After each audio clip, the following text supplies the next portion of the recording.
Record to the cloudy thing. Okay, hello, hello. Are we live? We are live. Yay! Welcome to the bowl chamber. Yes. That's what I call it. This is Carol, I'm Jodi, and Renee is the other one on the screen. And all three of us are sound practitioners. So we're gonna rock and roll today with the Bowly world.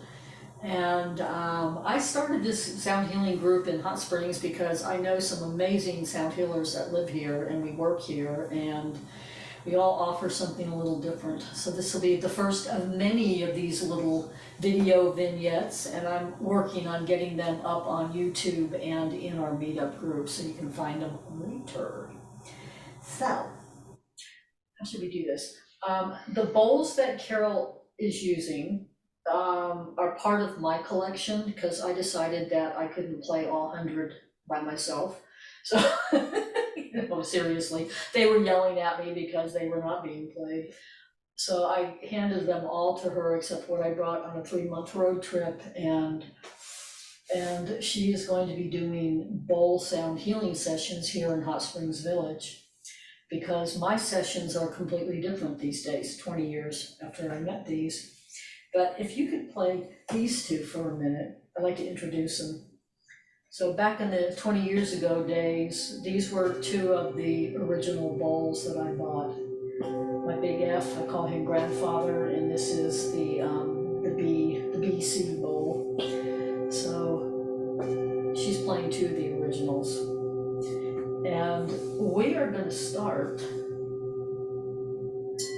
Barney's already, he's got bowls all over him. We're gonna start with my heart math, head heart activation, meditation. That is the way I start most of my groups or classes or work, because it gets us dialed into the heart center, chakra and heart, and then dialed up into the head. So, are you ready? I am. Okay. So just everybody put a hand on your heart center, close your eyes if you're comfortable. Take a few deep breaths. Slow your rate of breathing down just a hair. And then follow the sound of the heart bowls, the F-ish note. Just follow that sound into opening the chakra, expanding the heart. In heart math, the breath is actually activating specialized cells in the heart that are more like brain cells. So we're adding sound.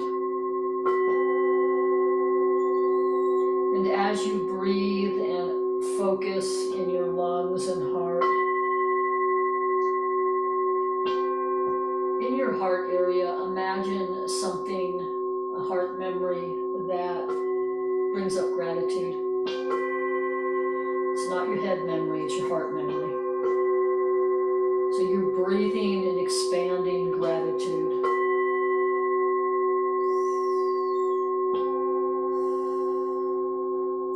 And just let that sink into your body. Open everything up.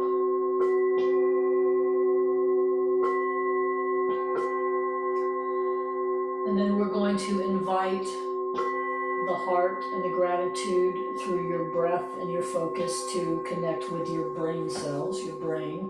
So we're going heart to head,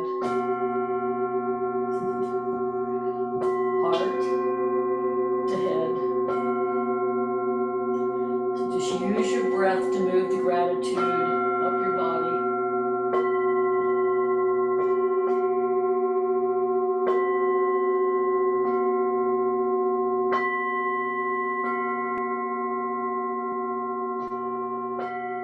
Eventually they connect. They come into harmony.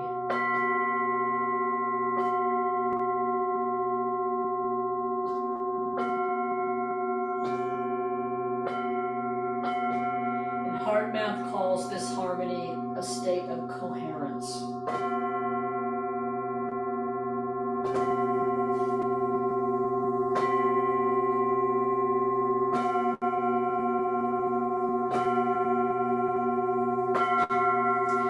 Take this harmonic and breathe it all through your body, all around your body. Definitely fill yourself up with it first. And if you have any left over, breathe it out your heart and offer it to the world for the highest good.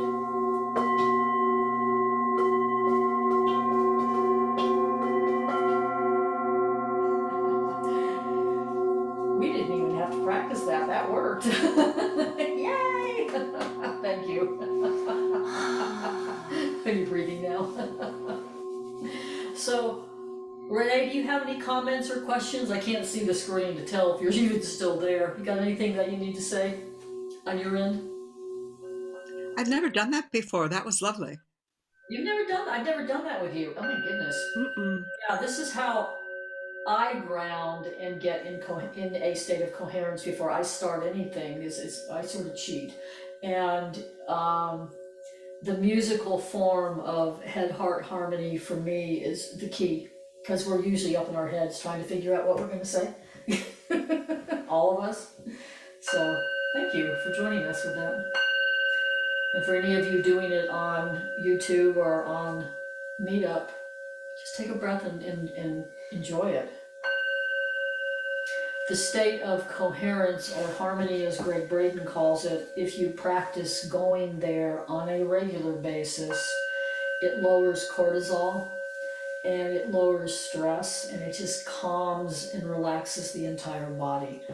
I know for me, coming from a history of trauma, that if I'm stressed out, I'm like this, everything's up really tall and I'm not breathing, so this invites me to breathe and relax and connect. How about you? What does it do for you?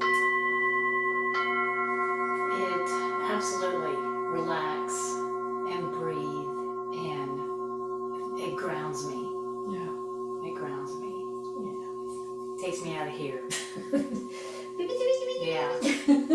Like when we went to that sound healing last night with Melissa, who will be on here eventually. Both of us, I was in, gotta do the to-do list, you know? I was too. It was hysterical. I'm like, oh my God, shut up. I just want to enjoy this. Group sound healings are fun because the whole idea is to relax enough to not be doing beep, beep, beep, beep, beep, Yeah. beep. Let me make a list. So would you like to describe how you do sessions in here? Sure, because I'm sure what I do is different. So when somebody reaches out to me, and the first thing I ask them is, come with a question or something you're working on or working through, or an intention, and I don't even need to know what that is. So they can tell me, and or they don't have to. And when they come in, I have some oracle decks laid out, and I ask them to pick two. And yes, Barney Bones got his own oracle cards. This is Barney Bones on the table, by the way. And I also will ask if they want me to pick the cards, or if they would like to pick them. Obviously, I picked those for Barney. Wait, I thought I saw him in the card decks. He's very talented. And I will use my little drum, and I'll just let the client know what to expect. So do you start with the drum? I start with a drum. Go for it. So I will start. I haven't had one of her sessions yet. I know. Cheating here. You know, I'll start with a drum, and I'll just say whatever my guides tell me to say for this client. I don't have a script. I just say what I'm given to say. Yeah. And then I'll start with the bowls. And again, my purpose, or what I am working on, is I hold safety. I'm holding the safety for the highest good. And I let the bowls and the guides tell me what to do. And I hold safety so this client can receive the messages that they need to receive for their intention, their highest good. And I just kind of, I play bowls.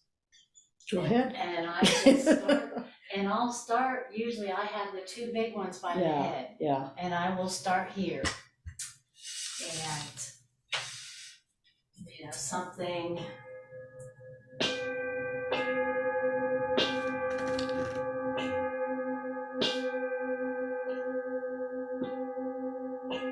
And they will just kind of call me over. The bowls will. The bowls will. And the client just has to relax and breathe. Breathe, yeah. Breath is the original first sound healing tool we all have. It's breath. And I have bowls you may not be able to see, but there's bowls underneath as well. They're all over the place. And I play those. And I go around and I will play. I will hold a bowl. Yeah, over the body, yeah. Over the body. Let's see.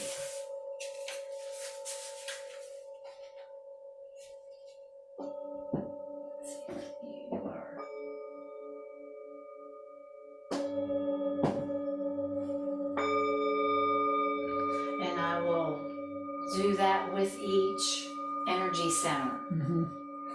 And sometimes I get messages. And I kind of go through the orchestra of the bowls, and at the end, I have a koshi chime, and I play that at the very end. I'm not tall enough to reach it.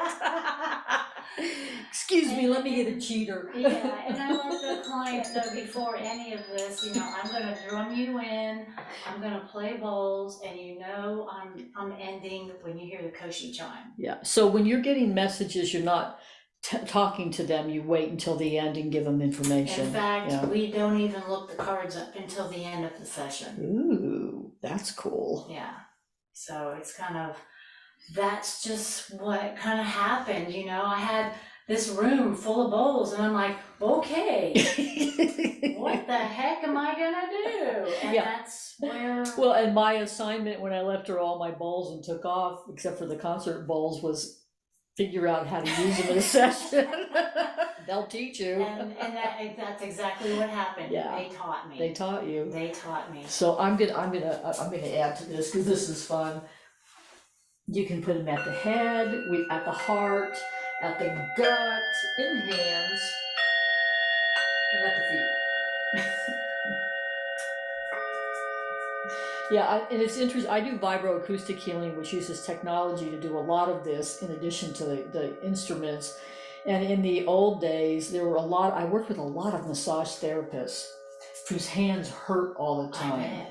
Yeah. And putting, as mine do all the time, putting a bowl in the hands, and I don't know if I'm on the camera, but playing them, I can feel the frequency going in the hand. Oh, that feels good.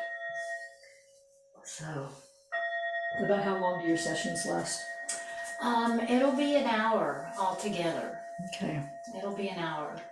Ew. So it's been really fun. Sometimes I get messages or I get a feeling. That's how I am. Yeah. And sometimes when I'm doing the below and above, that's when I was like, something's going on with this energy center. Right. Yeah, you can get the information. And Carol has been an apprentice of mine for about at least 8 years, if not longer. So it's time. It's time. It's time. I can't wait to get on the table. I didn't have time last weekend. I know. Time. I know. So Renee, do you have any questions? She's back. Yeah, I apologize. My internet connection. I know. That's why we're at Carol's house. Wobbling. So that's why we're at So Carol's. if I turn everything off, then I get a clearer stream. Yeah. Yeah. So I learned a system with the Tibetan bowls where the corresponding notes and energy centers seem to be different. So would you go through that? Of what, I'm curious to know. Yeah, because F for me is not the heart. I okay. stopped, and that's part of my concern is that, going down the road the way that I did, Mhm. I stopped using both energy centers. So I just started playing from a master state, just listening. But Right, that's not the way you teach other people to begin or to know what's true. So I'm curious with the harmonics, what is it that you notice, okay. for the bowl above the head, which would be What, the crown okay, center? what What I note is that? when I first started playing bowls is I had no idea there were notes in bowls. I mean, when I got these guys, the concept of a note in a bowl was foreign to me. And I aligned bowls around and on people based on how the sound sounded and felt. It was an empathic and an auditory harmonic that I was looking for. When I met my flute player, Cornell, he was the one who could listen to anything and find the notes. And he was the one that actually told me that there were notes attached. And it was like, oh, who knew? I wasn't working with chakras or energy centers. I was moving energy, and I had 20 bowls in the beginning, so I didn't pay attention to notes first. That was about the first couple of years. And after meeting Cornell and then starting to study the chakra systems, the Western chakra system is based in the C scale. The European chakra system is based in something else, which I'm blanking on the name at the moment. So it doesn't matter. And what I've learned about bowls is if I only have one, if I have one bowl that I own, I can use the bowl to open and move energy anywhere, regardless of the note. So just know that. I mean, there's not rules, there's what we've learned. When I learned chakras, I was taught that above the head, and this is not what we have here because my high B, which would be the head, is at home, not here. High B for the head, third eye is the A note, pineal is A flat, A sharp, throat is the G, heart is the F or F sharp. The power note is E. The E flat is your Dantian, your power center in martial arts. Then you go to E, D. I don't have a D out here, and then you can play C for the root chakra, which is that one. I put anything I want in the hands. And head and heart, and these are all antiques. When you work with antiques, there's never such thing as true notes. They're all F-ish, B-ish. So what I've always done, and this is how I got my concert balls, is I find combinations that make me feel good. That's how so Yes. what we did here is, we tried to set up a few notes in the right order for the C scale. I have bar chimes at my house, which I'll play when I do some of my introduction. That's a completely different set of notes, and that's from the Cosmic Octave Cosmic, yeah. over in Europe. So is that what you mean, Renee? Is that whole conversation? Well, that just opened up a whole different conversation. I learned a Tibetan scale. I mean, when I went in, I actually took the training and tried to stick to it, and it was 6 months of pure torture for me, to stick to somebody else's teachings. And finally, after Well, 6 months, yeah, uh, and I had a set of 7 bowls. right. Yeah, because they sell them in chakra notes. And I mean, I didn't learn that way. I learned in a more Yeah. flexible way of and this is, I think, the key for doing any sound healing is what resonates with the person you have on your table. exactly. Yeah. What resonates, Yeah. okay? That bowl may not sound, I mean, Barney Bones is, a very flexible client. Don't take anything we put on him. But, And Marty seems to be pretty relaxed, so. yeah, he's pretty chilled out here. He's been a little upset because he may not go on a vacation they're fixing to go on, so we had to calm him down. But so, when I'm doing sound on clients, I am going through the form that I've been presented over the years and then throwing that out the window and asking guidance and the body, the human I'm working with, what they need. What's gonna benefit the person. You do the same thing. Yeah, Yeah. like they will move around. Yeah. Yeah. Yeah, because Tibetan bowls are not like crystal bowls. Crystal bowls are tuned to a note. These guys do whatever they want. They do, absolutely. And that's just the way, because these antique bowls were not made to work on energy centers. That's not what they were made for. They were made to be used in shamanic ceremony to call in or move energy, a way of praying through music. So we in the West have taken them and done weird things with them. Yeah, I don't know what form you were trained in, but I did not get that kind of rigidity in training. I got to do what I wanted to with them, and that's how I teach. Just do what you're guided to do.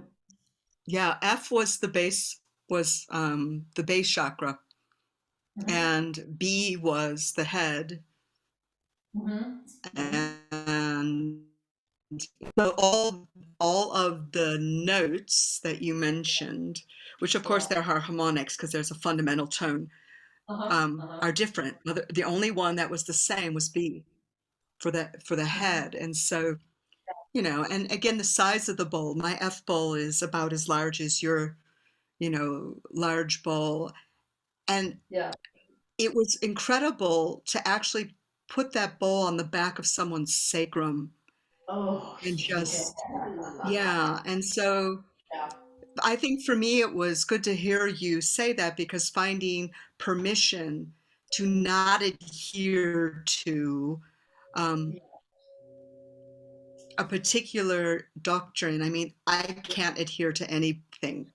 Yeah, you and I are a lot alike It's in just, that. I mean, my guides in the early days, 36 years ago when all this fun started, in shamanism, they taught me to learn form and then drop beneath the form, and learn form and drop beneath the form. And what they were having me do is look for the commonality between all forms. And that could be, Reiki, or it could be some, whatever, there's a form, there's a way people teach it. And when I would drop beneath the form, there was always love. And if I could stay focused on that and use whatever bowls I wanted to, or whatever drums I wanted to, I was using tuning forks back in those days, I don't get attached to form, and I seriously do not get attached to my way is the right way and you have to do it this way. That for me, that's an invitation to go find somebody else to learn from.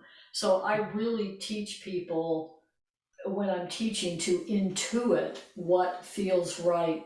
As you're holding safety, you're feeling into your client's needs. So, the form is a guideline, and it doesn't remain the same each time. I mean, today I was working on somebody who's dealing with a disease, and there were certain notes that should have been played if you went for that logical energy center form. And I brought in a bowl that I knew from buying it in Texas and using it with other people. I knew it was going to play well with a note that should have been dissonant because of the crystal that's in it, and it did.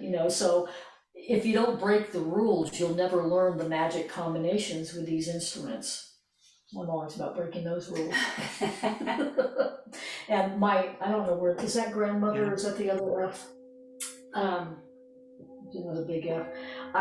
It sounds like it. I have this bowl, one of the ways I have always used this bowl on people, it's amazing, is to take this is like the masculine part, and there's a feminine one somewhere in here.